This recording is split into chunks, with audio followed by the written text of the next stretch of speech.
Hello there, Senators, and welcome back to the channel. I have a wild Mace Windu theory, and I haven't seen anyone talking about it. Mace Windu is a Sith Lord. A Sith Lord?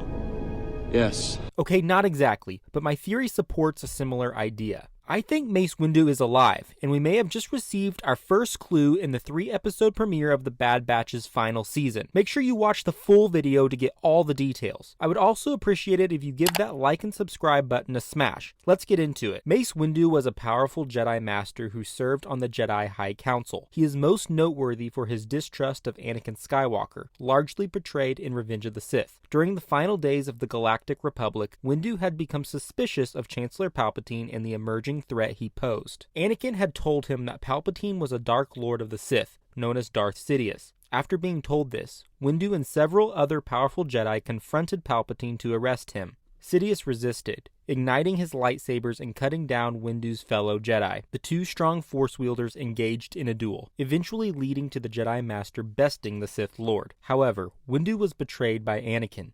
Anakin cut off part of Windu's arm, and Palpatine tossed him out a window using Force lightning. Many assumed he fell to his death, but I'm not convinced. If we fast forward to the timeline of the 3-episode premiere of The Bad Batch Season 3, we see Palpatine, now Emperor, arrive on Mount Tantiss in the 3rd episode, Shadows of Tantiss. Dr. Hemlock takes Palpatine to the Vault, a highly guarded and secure section on Mount Tantiss where we see several chambers. We assume Force-sensitive specimens are held in these chambers for testing or experimentation. Palpatine gazes into one of the chambers as it opens, and I think what he sees is Mace Windu. I suspect that Palpatine took Windu to Mount Tantiss for experimentation following the events of Order 66 and Windu's supposed death in Revenge of the Sith. Why? This is all because of Project Necromancer. Project Necromancer was first introduced at the end of The Mandalorian Season 3. We learn more about it in The Bad Batch Season 3. The Mandalorian series reveals the purpose of this project was to introduce new leadership to the Imperial Remnant, in hopes the Empire stronghold could be restored. Several years before this, Palpatine, in the latest episode of The Bad Batch, briefly elaborates on Project Necromancer. He says there is nothing more important to securing the Empire's future. All of this is connected to the Palpatine we see in The Rise of Skywalker and Snoke, but this can be discussed further in a separate video. Now we know for sure there are Force-sensitive beings on Mount Tantiss, as Dr. Hemlock, along with the help of Nala Se, are using Force-sensitive's blood and trying to find a vessel that will support the transfer of midichlorians, or M-count. We learn Omega is the key to the Empire's ability to transfer blood from Force-sensitive beings to a separate vessel, the separate vessel being Omega's body. Omega is able to sustain blood with a high M-count, without the M-count levels diminishing during the transfer. I think one of the Force-sensitive specimens on Mount Tantiss is Mace Windu. Think about it. Palpatine must have thought there was a chance Mace Windu survived the fall from the Chancellor's office. He knew Windu was a powerful Jedi,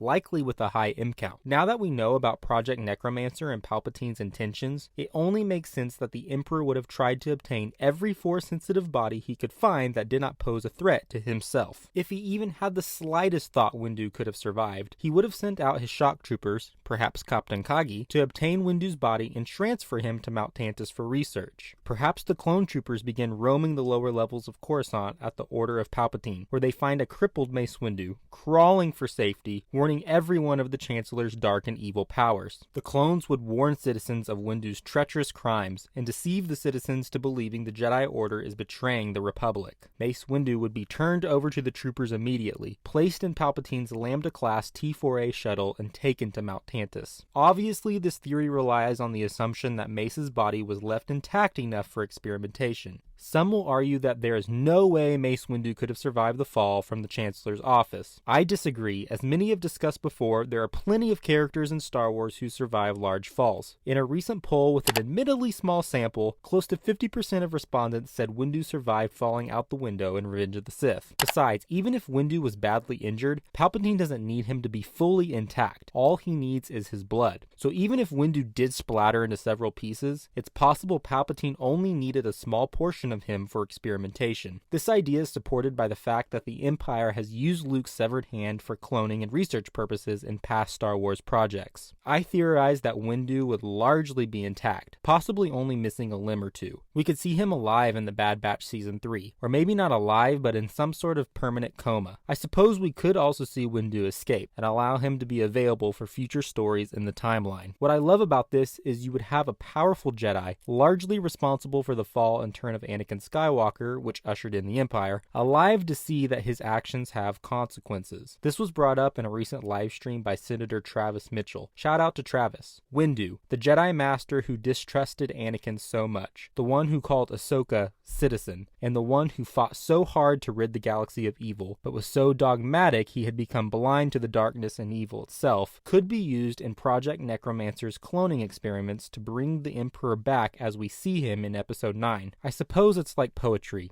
It rhymes. Let me know what you think of this video in the comments section. And if you like this video, make sure you hit that subscribe button. My goal is to get to 1,000 subscribers by June 1st of this year. Thanks for watching. This meeting is adjourned.